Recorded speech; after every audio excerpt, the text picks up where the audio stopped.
Welcome to the podcast for Boomer Women, where we are embracing the journey.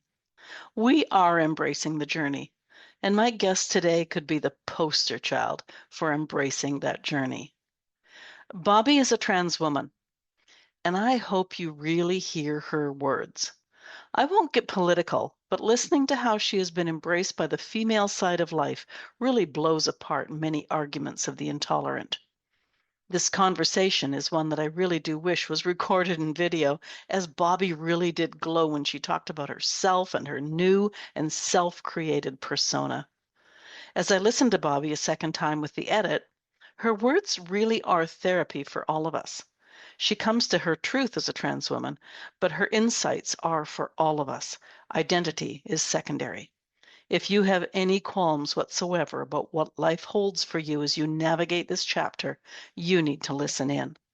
I'd love to hear your thoughts. Listen now. Oh, and happy birthday, Bobbi.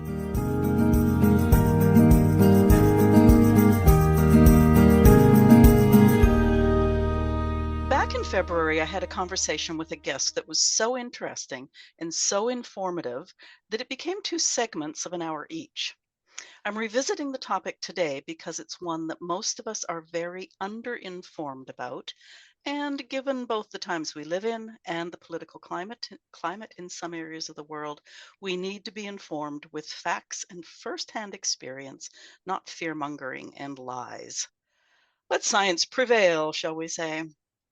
Bobbi is chatting with us today from Oz, so I want to thank her for the back and forth as we tried to sync our availability. 3:30 in the morning wouldn't have been fun for either one of us. Bobbi is one of us.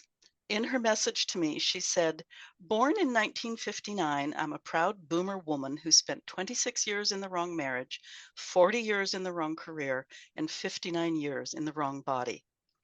And like so many of us boomer women, she also added, "And so in my 60s, when many people start thinking of winding down, I changed everything." I love that part. As a trans woman, she quite liked my subtitle for this podcast. That was then, this is now. And she is definitely embracing this chapter. So, our conversation today will give you insights about transitioning and, age appropriate, we'll talk about how to embrace change, even when it feels terrifying. Rebuilding confidence, emotional resilience, authenticity later in life, and my favorite, why our boomer years can be the most powerful and exhilarating of all. Bobbi Barrington, welcome to the podcast for Boomer Women, where we are all embracing the journey. Hi, Agnes. It's delightful to be here. I'm so glad that you invited me onto your show, and I look forward to sharing everything, Yeah, really. no, that's great. And as I look over your right shoulder, is it you got some sunshine down there, do you? Oh, yes, well, it's 10:30 in the morning. It's winter, like in a day or two, Oh, of really. course it is. Yeah, I forgot about Yeah. that part. But where I am, it's 21 degrees. I'm right by the beach. I'm in an apartment building on the sixth floor. I've got a view, and the beach is just a block away. And this is no accident because I am choosing. So who the hell is going to tell me I can't live in somewhere beautiful like this? Like I want it. I'll go get it. Yay. And I'm currently house sitting and I am living in this park thing. Of course, in Canada here, it is coming up summer. I think we hit 23 degrees today, which for all my American listeners, it's like, what is it, 23, 46? That's almost 80 degrees, close enough. So, um, anyways, okay, let's get started. Bobbi, the story of a woman or a man fulfilling the social expectations of getting married to someone not built like them, having 2 to 4 kids, only to admit after those kids have left the nest that they would much rather have been married to someone who is built like them. Now, that story is not unusual these days. Your story and that of a person we both know, my former guest, Amethyst Herrick, is less common. Now, before I let you talk, this might be a good segue into explaining that you and I will discuss the more empirical slash psychological side of transitioning. However, it does have a basis in science, And listeners can tune in after we're finished to Amethysta, the scientist and geneticist who I spoke with in February. So does that sound about right? Perfect. Okay, good, Go for it. good. Yeah. Let's start at the beginning. You say you spent 59 years in the wrong body. When did you start to realize that the body you were born into didn't match the body of the person you knew you were? Did I put that right?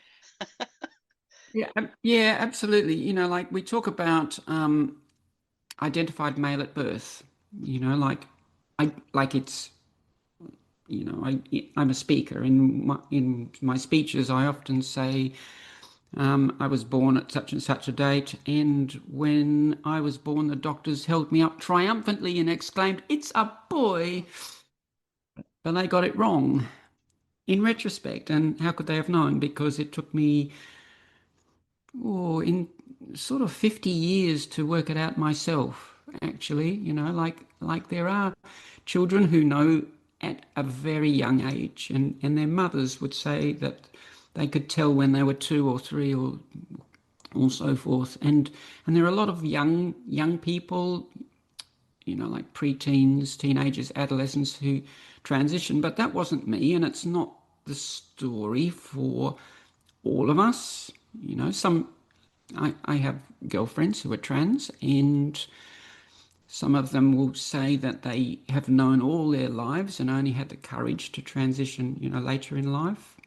Some people I read transition into their 80s and 90s when their Oh, lifetime partner has passed away and they finally have permission to be authentic in themselves. But for me, I didn't know until I was kind of in my 40s, I think. And looking back, there are lots of clues, but in how I present, how I hold myself, in my energy. But it was only in my sort of late 40s that I started really questioning things and came to the point where I started thinking I should have been born a girl. And that just grew and grew with me. I don't know what triggered this or why. And I started doing little things with how I dressed and, my clothing and hair and things like that, feminizing myself. And to be clear, there is no one way to be a woman. And the way I show up this is my version of womanhood. Like I am very, very feminine. There is no dysphoria whatsoever left in me because I am so female and I identify and show up and I walk out there and nobody knows. You know, my biggest challenge has been me and my self-acceptance, not other people. Other people have almost to a one been so supportive, welcoming, embracing, and particularly women. The women in my world are awesome. And I have had such a soft and safe landing into the world of women, and it's just been like the most joyful experience, like the welcome that I've had. And so I really don't live in an LGBT world. I live in a world of mostly, like, let's say biological women. I don't, I really don't exclude anybody from my world, but that's where I happen to live. And I love who I've become. I love this identity.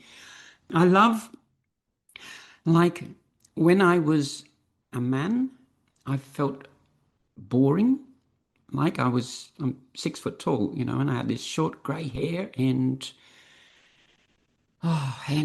wore suits to work and ties and worked in a corporate sector and in jobs that I really didn't understand and often hated, I think. And so this is the 40 years in the wrong career bit. So I did work that was not authentically me, that didn't light me up, that didn't suit me. And so I ended up like struggling and frightened, and I worked contracts, and I get frightened when I get to the end of a contract, and I get frightened in between contracts, and I'd get frightened that I'd be found out that I was really an imposter anyway and had no idea what I was talking about. And this is really very similar to many women who have this kind of not wanting to, not lacking the self-belief and the self-trust in who they are. And I feel that this has a lot to do with being inauthentic in how we're showing up in the world. Yeah. So for me, now everything's changed. And I am gobsmacked with how quick it has been. Like, I'm 65 now. I only transitioned like when I was 60, and in the years around that, and I had surgery and changed my wardrobe, changed my persona. Well, I didn't really change my persona. I sort of like embraced my persona, I suppose is probably better. And I'm really quite fortunate because at my age I have some gravitas anyway, and I had some resources, and I was able to follow that path, and it was not inexpensive, in financial terms, also in terms of courage and the psychological aspect of shifting my identity and coming to embrace myself. This has been one of the hardest things, like other people would be so affirming to me, but like when you ask someone, does my bum look big in this? And they say, nah, it's fine. And you don't believe them. It's like same with your voice, like I hear my old voice and other people don't hear my old voice. So I need to accept that. Yeah. So here I am today. Like, I spent all my life, I had an alcoholic father and ended up, suppressing myself for most of my life and being frightened and introverted and not wanting to stand out, and had myself in boxes that other people had, like put around me. But now, as I embrace my own authenticity, I have shifted from being introverted to like 93% extrovert, according to the surveys that I've done. And here I am with 6 foot tall with purple hair, and I, click clock about in heels and skirts, and they swish, and I go down the beach in my bikini, and my hair blows in the wind, and the sun shines on my skin, and I have created this.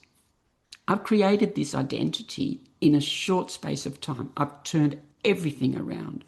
I've moved across the country. I've got a new business in a new part of the world with new communities and a new body. And I'm really rocking it now.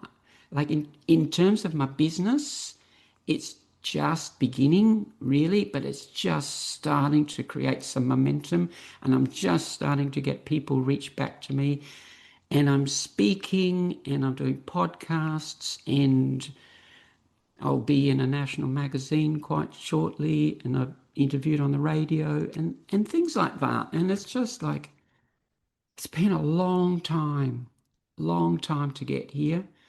But now I'm here. I'm just beginning. I'm just beginning. Yeah. Like I created me, I reinvented me.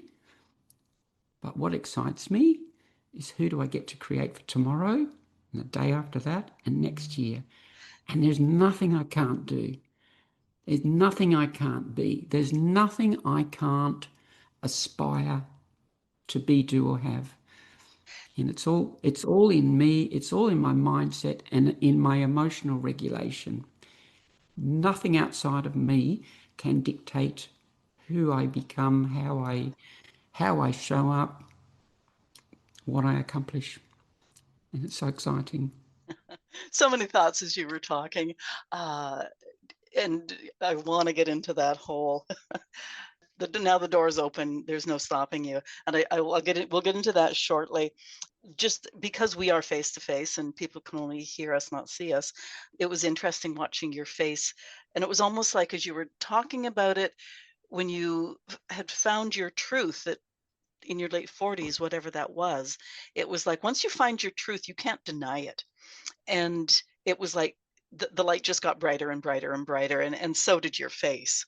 Now, the other part is when you were talking about being embraced by the female community, women, it's like that is my community.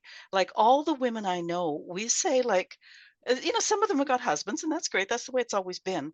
But in terms of if the men ever disappear out of their lives, we women just want to be a community unto ourselves, and which is not to exclude men. It's just that, we really embrace, for lack of a better word, the sisterhood.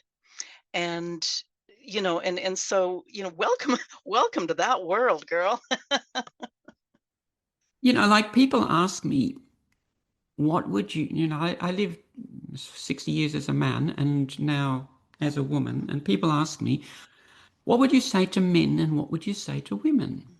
And so this is not universal, and this is only my views, but I would say to men to be more emotionally vulnerable and to let your brothers, if you like, be more emotionally vulnerable too. Like take the shame away from that vulnerability and that emotional, you know, being okay with emotions and expressing them and being human in it.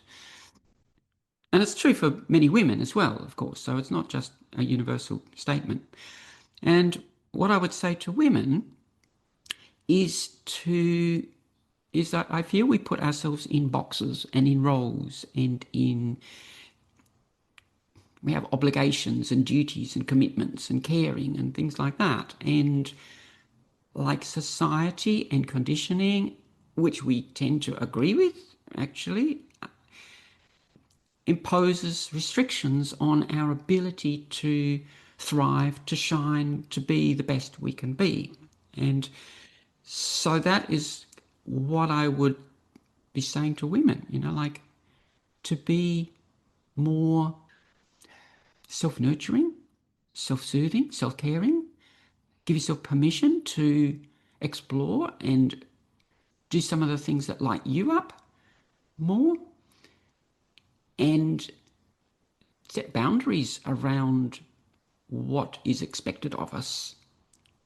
Does that make sense? Is that Absolutely. And I want to get into that in just a few minutes. One more question about your old, old life, other life, whatever. I don't know quite what the term would be. You said that you, oh, she's laughing at me, folks. I'm an open slate when it comes to correcting me. So I just always do that. You said you would put on a suit, you'd go to these jobs that part of which scared you, that sort of thing. From where you sit now, looking back, if you could have embraced your woman person or have been born as a girl, woman, do you know what sort of a career you would have pursued? Or is that hard to look back on? so? When I grew up, because of my circumstances, I, this people pleasing that we talk about, it's not just women, it's very much Yeah. men too. And I ended up doing accountancy. And I did it because of emotional pressure that I had from my father. And because I'm, reasonably smart and good with numbers and I can do stuff, like I ended up in this career. But only in retrospect do I realise that the things that I did, like the accountancy, project management, business analysis, systems implementation, I worked in the UK for a long, long time and worked in the railways and implemented software over there. But the sorts of things I did were controlling kinds of things. So because of my unsafeness as a child and my not wanting to stand out, throughout my life, I've been such a catastrophizer, so frightened that and my money mindset has been awful all my life, and I am still working on this. And but I, but in order to find safety, I would seek to control things, and my career choices were through control. So, Agnes, I think in truth I've had two transitions. One is the gender, and one is the mindset. And I have to say that the gender has been far and away the easiest. And it is done, and I'm a woman, and I live as a woman, and I show up as a woman, and everything in my cupboard is female, and I can tell you a whole lot of funny stories about this journey as well. But the hardest shift has been the mindset shifts about letting go of that fear, about emotional regulation, about personal power, the personal power that I've grown. So I didn't have that power throughout my life. I was a person to whom things happened to me, not for me. I was more in fear and blame and excuses and justification rather than somebody who was who grew through adversity, who could see possibility on the outside, who could reframe a situation in to be empowering rather than disempowering. So this shift in mindset has been the biggest thing of all, and this shift in mindset, which has been so quick, just a couple of years with my beautiful coach. In truth, I have done the work, and I show up coachable, and I show up willing because I want to know who I can become on this planet. I want to know what I'm capable of. And I want to know far more than I'm frightened of finding out or frightened of doing the work. And so I live my life now on the edge of my comfort zone, always on the edges, always doing things that are difficult, I've never done before. Like even today, I'm launching an offer online, just a little offer. I've never done this before. It's a growth. How do you get to be the best you can be? By doing the difficult things, by sure doing the difficult things, but also being able to manage the emotions around it, the fear of it, the consequences, having strategies to recover, like some years ago when I was living with my family, and it was awful, and I felt alone and lonely in my own house. I felt that no one cared about me, and I would lose weeks or months of just like being so sad and wallowing in that, and drinking too many casks of wine piled on top of each other, antidepressants, mental health plans, this sort of thing. And then as I've grown, yeah, I get triggered by stuff, but I bounce back really quick now. I can go into a disappointment, and then half an hour, a couple of hours later, and I come out of it. I'm human. I have emotions. Things happen. I get triggered. I get blindsided by stuff. But now I recover so much more quickly because I've learned how to manage my mindset, manage my emotions. So if I went back and said, what career would I do?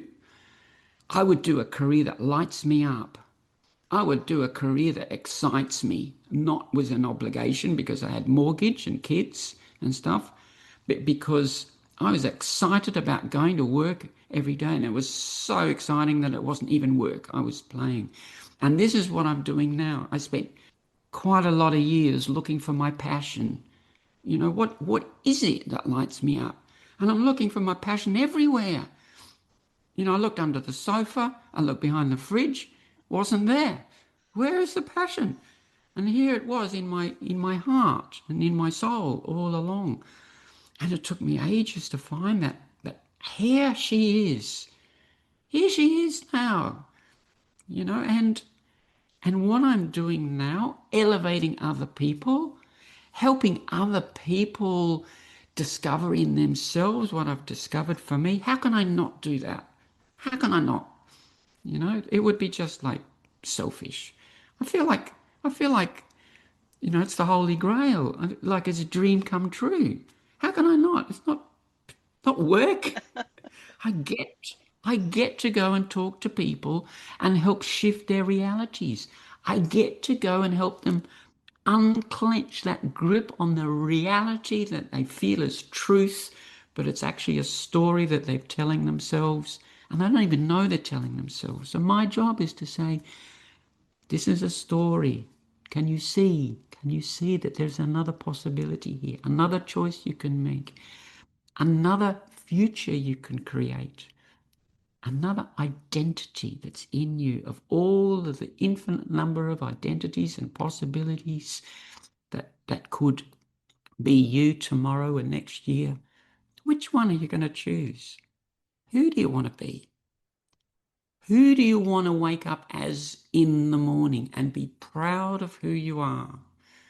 Excited about the day, because it's possible. And I think too many of us live in a world of lack and limitation and think that that's the truth. And that's just it. Get real, Bobbi. It's not the truth. I'm telling you different. And, I've been female or woman. I haven't been a woman for 70 years, but I've been female for 70 years. And you've been for 5-ish years. In terms of mindset, I'm on the same path you are. And do you feel from your vantage point that you'll ever it's got to be, I shouldn't say it's got to be. For me, it seems to be a path that never ends. Do you see a destination, or do you agree from your vantage point that this is a path we're on, and when you open one door, you look at the view and think, oh, there's another door over there that I really want to go through? Or will we ever get to a stage? Do you think we'll ever get to, no, I got to rephrase that. Do you think you'll ever get to a stage where you're going to open the door and say, oh man, I'm staying right here? No, never. Okay, good. Not a chance. Yeah.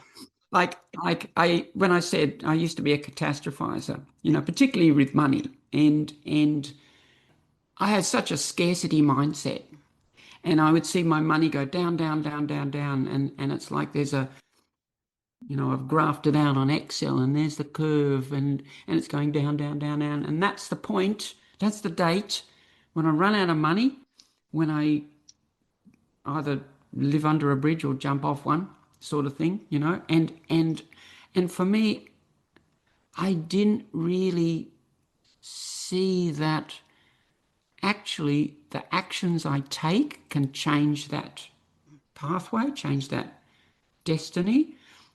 But the feedback I get by, like whenever I take action, I create momentum, I create change. The world is different. People respond. I learn things, and the path is different. And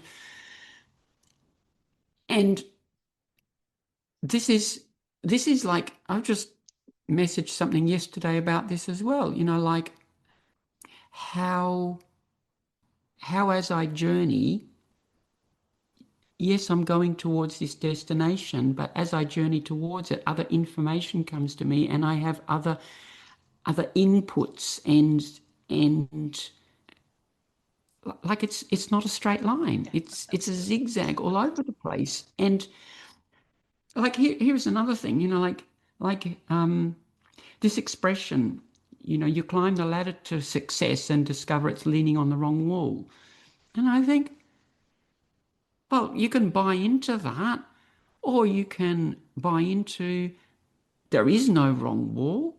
You just keep climbing the ladder, and if there's a mezzanine level that goes around to another wall, you do that one.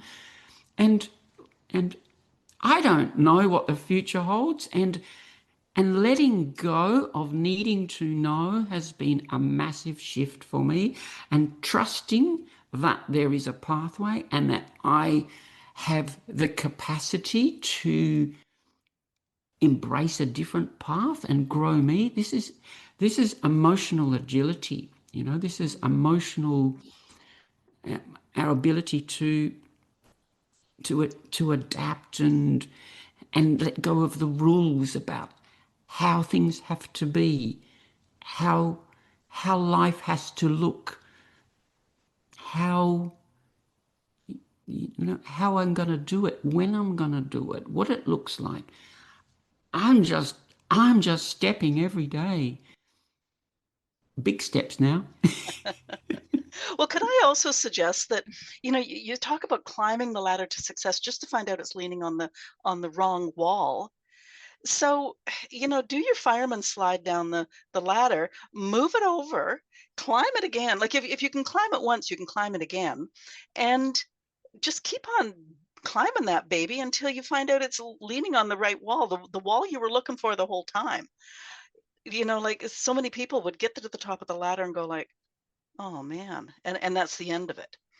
But it's, like just when you look back at your life and think, I've done this, I've done that, I've overcome this, I've overcome that, I've jumped that hurdle, whatever. You can do it again. If you've done it before, you can do it again. And you do it differently next time, There you go. you know. Yeah. Now, you touched on this, and I want to go into it for a moment. You talked about letting go of our old identities and daring to dream again. Now, you've probably done the massive letting go of an old identity and daring to dream again. But as so many people get older into their 60s and 70s, they I don't know if it's an energy thing or they just they're so identified by their past roles that they've almost well they have forgotten to dream again or even just to remember what the dreams of the past were. Do you have any suggestions for them in terms of just keep pushing or something? I don't know. I'm putting words in your mouth and I apologize.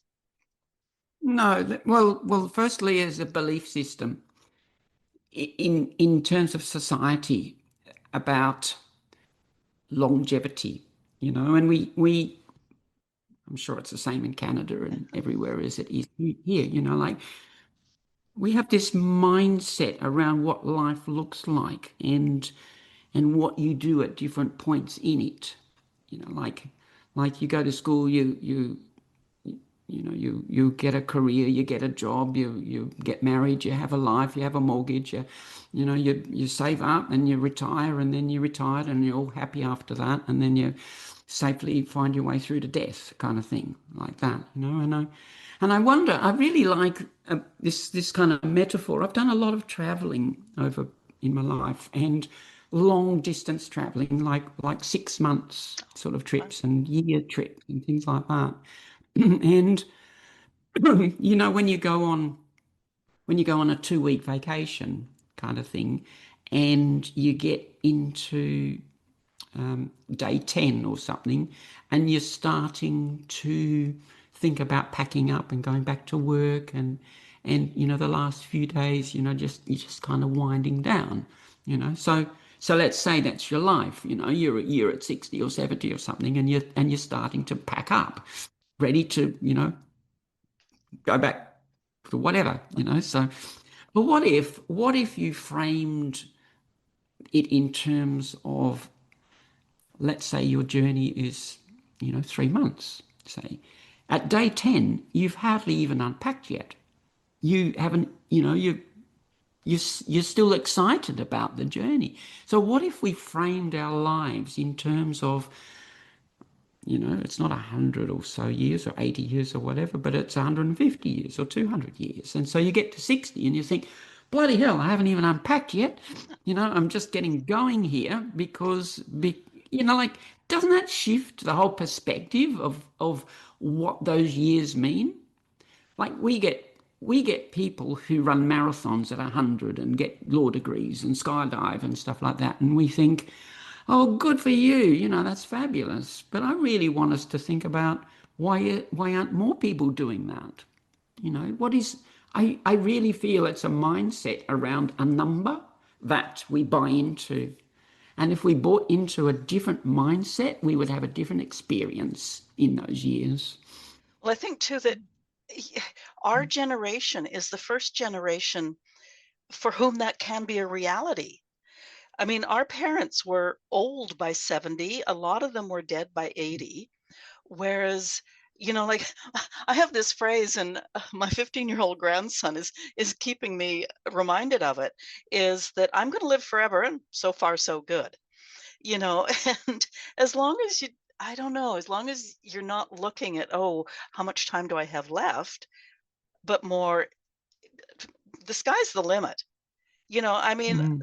I may fall off the, I don't know, the bungee cord machine or whatever. No, what's that thing called? The what's it called where they bounce you up and down? I'm obviously not going to go on it because I don't even know what it's called. But if I'm skydiving, my parachute may not open at age 85. So be it. But as long as it does open, I'm going to just move on to the next thing. So instead of, yeah, just agree with you. I'm agreeing with you 100% that instead of saying, well, once I get to 70 or 80, that's old age. I constantly refer to us as mid-age because we've started, we haven't ended yet, so we're somewhere in the middle. I wonder too about, like, I think we forget about what excites us. Mm. I feel that for me, it's not about me. I feel that for me, it's about elevating others and being of service to other people. And as I grow older, like for a lot of people, growing older kind of sucks because they lose their health and life gets difficult. I'm fortunate that I'm not one of these people yet. And so as I grow older, I find such a lot of richness in my ability to join dots and to synergize and to paint pictures and find metaphors and stories. And there's hardly a conversation that I can't have when I can add something from my life, a story that frames it, that illustrates it, that adds some value to it. And so you can't you can't get that without the time. You need to have the time on the planet in order to build this richness of how we can add value and contribute to other people and to the world. And there is wisdom in us. Us boomers go us. So so how do we share that more? How do we help younger people? How do we help ourselves? Like with perspectives on life that add value to our experience. I'm very happy with my age at the moment. Yeah. And like I quite like to say, I'm going to live forever or die trying. So There we go. We're on the same page there. And I think in terms of, how we can help younger generations is just by being good role models. Like we don't have those, or few, some of people do, I shouldn't just generalize, but too many of people our age do not have the role models who really embraced life through 1995, 100. So if we can do that, younger generations are going to say, oh, geez, look what's possible. Now, what I do want to go to for a minute, well, I shouldn't say for a minute, for a while, is confidence, because making those changes and even entertaining the idea that you can change takes a mindset and confidence. Do you have any thoughts about how do we find the confidence? absolutely. So as a speaker and a storyteller and a writer, I've gone really quite deep into my own psychology and what has shifted for me. What are the strategies? People say to me, how did you turn it all around so quickly, Bobby? What's your secret? And I say, there is no secret. There are certain strategies that that I have followed in order to shift everything for me. Like, and the first one is the desire, the wanting of it. Like any change involves pain and pleasure. A moving away from and a moving towards. And so with my body, there was a moving away from a body that never really was mine or never really comfortable in, to a vision that was me, a dream come true of me and my bikini on the beach with my hair down my back kind of thing, like, and that's my reality. And I've created that. There was a moving away from and a moving towards. In the other aspects of my life, the mindset side of things, there was a moving away from a life of scarcity and fear towards, I want to know what I'm capable of. I always felt that there was something more for me. That maybe I'm blessed in having had that insight into me, even through the darkest, hardest times. I always wanted more, and I always invested in me to grow me to fulfill that. And so that pulling towards me. So there was a moving away from a circumstance that I and you get it with people who hate their jobs, and they feel disillusioned with the obligations, and they feel stuck, and they don't want that, but maybe there is something that they do want. Maybe there is a dream. Maybe too many of us suppress our dreams because we think they're not real, because we think they're not for us, because we think that our family doesn't do this, or Oh, we've I'm been too old told or our too young. family doesn't do this. Yeah, yeah. All of that stuff. But I really, really want people to dream about what it is you want, without restraining it, without restricting it. Like, start to get some clarity on that vision. And then committing. So committing to the vision, committing to take just a step, and then a step, and then a step, and be okay with not knowing the path. Like, this, trusting that there is a path, trusting that I will step and the path will appear, looking back at the evidence of your life and knowing that you've always stepped and you've always found a path, and here you are. But we tend to devalue what we've done and what we're capable of doing, and overvalue what we haven't done and what we're not capable of doing yet. And me too. But I feel like it's like we're building these pyramids, these mountains, and and as we grow, we build all of this capability and skill and experience and emotional capacity to hold the tension, and we just go up and up, and like, each of us, who we are, it's incredible what we've done, and yet there's more, and yet there is more, so much more. The thought that came to mind as you were saying all that too was, whether you're 65 or 70, we've just talked about longevity, is if you're looking around and nothing in your life excites you, or you know that you're not satisfied, are you going to settle for that for another 30 years? Because that's a long time.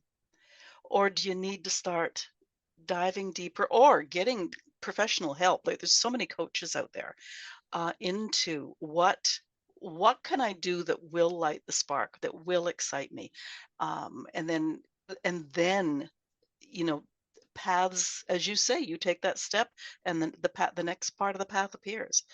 um, but I just can't imagine being unhappy with my current life and then just saying, oh well, I'll just put up with it for the next 30 years. One of the biggest, like, in my recent journey, in how I've grown myself emotionally and in terms of my personal power, I characterize it like there was constant work, constant doing every day, like journaling, meditating, grounding, emotional regulation, like being very aware. But but through that journey there have been, and I like to say it's like a ratchet, like a ratchet, a cog, it turns and it clunks, and they're like these massive penny drops. Boom. Oh my God, how did I not know that?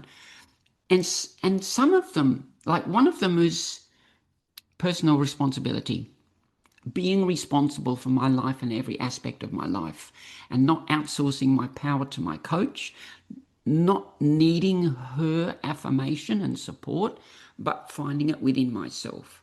So, this accountability, like not outsourcing my power to blame or judgment or the thing that happened or the court case that ripped $500,000 off me, or the person who cut in front of me, or even reversed into my car. These things happen, but I'm not going to give my power to those things. I'm not going to let those things control my emotional state, how I show up. I refuse to do that. This was massive. The next thing was to do with awareness and choice. And I like the story about the Native American story about the two wolves. Two wolves are fighting, and which one wins? Well, the one that you feed. But that means that you need to be aware that there are two wolves. Actually, it's a whole wolf pack, to be honest. But if you are a one wolf person and you're only aware of one choice, how can you choose to feed the other one? So if you are of an age where you think, this is my reality, I'm stuck, I have no other choices, that's the first thing. We have to loosen that grip on that belief that there is no other choice for you. And then let's look back in our lives. Let's look at the choices that we have made. And we've made choices all the time, every day. So if you want to live the next 30 years of your life thinking this is it, that's a choice. You may not realize it's a choice, but that's what we want to loosen the grip of. Because for me, one life, I've got one life, and I do not want to live my talents and skills and ambitions and enthusiasms, let them die with me, unused. Oh, what a waste. What a waste that would be. I cannot stand waste, least of all in other people, and certainly not me. I refuse to do that. But in order to explore what's possible, I've got to do the work. I've got to do the uncomfortable thing. I've got to face the emotions that come up when I put myself out there, when I face judgment and criticism, when no one responds to my post, and I get to choose what meaning I attach to that. And I just need to drive this bus that's Bobbi, and here I am. I've built the best bus I can, and actually I'm improving it all the time. I'm painting it now, and I've got better motor in it and all that. And some people are going to get on the bus, and some people are not going to get on the bus, and I don't care because I'm just driving the bus. And I will put out offers, and I will go and speak and see who resonates, and attach no meaning, no emotional meaning to whether they get on or not, because it's not about me, that's about them. This is about me. I drive my bus, and I'm going to drive my bus till I'm dead. It's funny because I've often talked about like vehicles, but I like the thought of a bus, because a bus is big and it's got lots of wheels and lots of windows, and it can pick up people along the way. There's a back door if you need to boot people out, but yeah, that's good. I do want to start winding it back. In my intro, I mentioned the political climate in so many areas. What would you say to people who challenge your right or the right of other trans people to even exist? I think this I'm sorry, it's one of the things that just it sits in my gut and I'm sorry, it's like nails on a blackboard.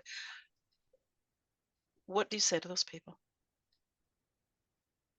I have some friends, ladies, who have had weight loss surgery, and they lived a life in an identity that wasn't theirs. Like one of my friends, she was adopted very young and neglected and found comfort in food, and for most of her life she lived in this body that was not her true identity. And there were consequences, there were health consequences, there were mental health consequences. And then in her late 50s, she decided that enough was enough. This is affecting me. This is not who I am. This is not who I want to be or show up in the world. And she had weight loss surgery. I've got a few friends who've done this. She had is it the ligation or Oh, in the yeah, I know what you're talking bowel about. Yeah. sort of thing? Yeah. And she has lost, I don't know, 40, 50 kilos. And she looks fabulous, but she had surgery. She still had to have more surgery because there was like skin to be renewed. She's on medication for like the rest of her life. And she has done these things to step into her truth, her reality, who she is always meant to be. How is that different to me? How is that different to any trans person? I have been accused of mutilating myself. We have so many examples of surgeries and interventions to help people create their own truth. We have like cleft lips, we have people who've got cauliflower ears, we've got people who have like breast reductions, breast enhancements, we have people who have facelifts, neck lifts, all kinds of things to create an identity that resonates with us as humans. How is that different? There is no different. This is about people needing to be right, needing their worldview to be in conformity with their own belief system. I am a human, just like we're all human. There is no one way to be a woman. There is no one way to be a man. Each of us is on a journey to be our own self, our own identity. Nobody can tell me that I have any less right to be a woman than anyone else. The way I show up, the way I present, I don't even need to have appear as I do or have had surgery. My identity is rock solid as a woman, and no one's taking that away from me, and no one should have the right to have this kind of view on anybody, any other person, judging other people on their based on their own worldview. It's about them. It's about the threat that we pose to other people, about how, what is the fear that they have? You know what? Frankly, I don't get it. I really don't. I am so tolerant about who you are, who, how you show up. That's your business. None of my business. There are so much misunderstanding around this topic, so much politicization and weaponization of this minority of people, trans people. What possible threat can we pose to the world? On the contrary, let's think about the gift that trans people offer to the world. The gift of authenticity, of struggle, of overcoming adversity in the face of all of this shit that is going down, and yet we still struggle, we still fight. What an example for all of humanity. Being trans is courage walking in your face. There's, maybe there's people who chatter at school gates, and I hear in the States now there are people who are losing contracts because of the optics. This is so wrong. This is just wrong. And everyone should stand up against that injustice. It hurts people. It genuinely hurts real people in real ways and is not right. And we should not be buying into it. And this is what I do in Australia. I pitch to the media, I release press releases about keeping non-Australian values out of Australia. This is not Australian. I suspect it's not Canadian either. So I can talk about this. I have come to some very firm views about trans women in sport, about trans women in bathrooms, about all of these irrelevancies in a world where there is there are so many issues. Why do we have to create an issue about a non-issue? It's just not a thing, and hurts real people. And it's so arbitrary. Like, why don't we have equally stupid issues about people with big noses or red hair or blue eyes? It's just as arbitrary. It's just part of being human. Some people happen to feel that their gender identity is not the one they were identified with at birth. So what? Why is that a problem? And it's interesting. I mean, that was fabulous. Thank you for that. Thought again that came to mind was that too often gender issues get confused with sex. And there are far too many people in the world who are thinking about other people's sex lives, and it's just live and let live. As long as people aren't hurting other people or other creatures, it's just like butt out of your other people's lives. Just sorry, yeah, my back starts to go up. What Mm. haven't I asked you that you want other boomer women to think about? Oh, I think so. Recently, I did a little exercise about what is my why, what is my big why, and I thought about this. It's the why that is not about other people or humanity so much, but for me, my big why is to discover who I truly am and to elevate other people in the process. I want to know what I'm capable of on this planet. And having learned what I've learned, I want to help other people discover who they are. I have turned my whole life around in my mid-60s. I've even got a tattoo on my arm. It says au-delà du possible. So your French listeners will know that it means beyond possibility. And I speak French also, but that harks back to your earlier question about not knowing the path, because beyond possibility for me means the possibility that hasn't occurred to you yet because you haven't had the conversation or read the thing or had the experience or whatever that has opened a whole new door that you didn't know exist. existed, and that's the joy of life, like finding doors that you didn't know existed. Wow.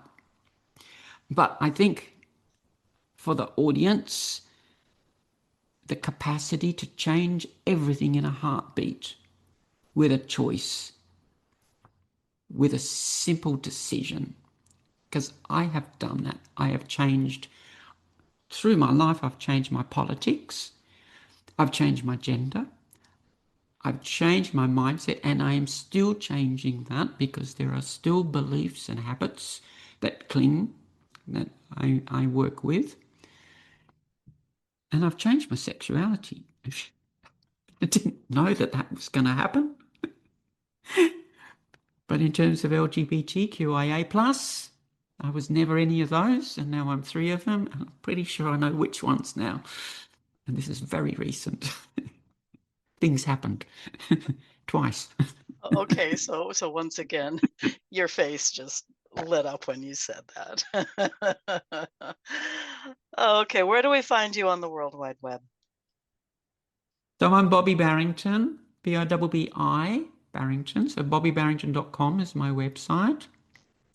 I'm also Bobbi Barrington on LinkedIn, and I don't really do a whole lot with Instagram or TikTok, but I'm there and you can find me and connect with me. And Facebook also, Bobbi Barrington, I think it's Bobby Girl One is my handle there. I've got YouTube Or here as well.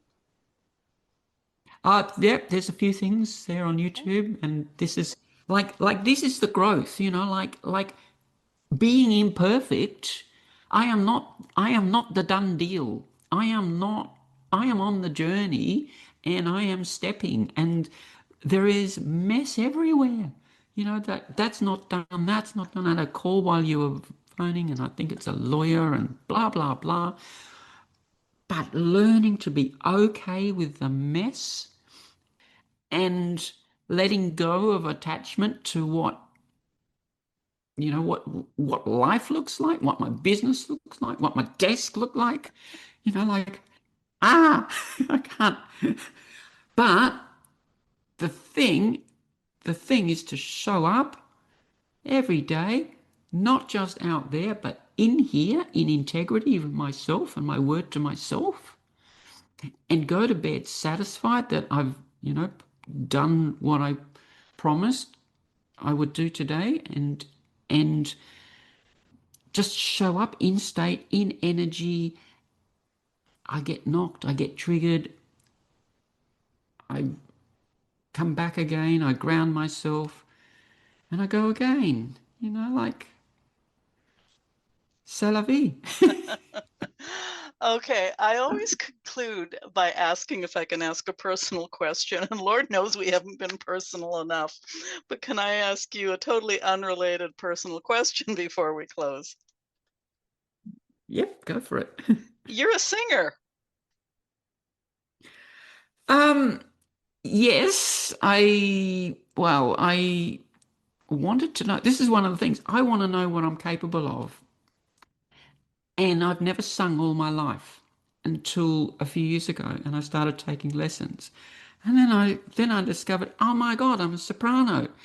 How is this a thing for me? Like with my vocal cords and my vocal anatomy. Like how can this be a thing? But You could have been joined the Bee and Gees. yeah, actually, what I want to do is to be one of those chicks backing the B-52s in Love Shack. Oh, okay. You Yeah, know, that, yeah.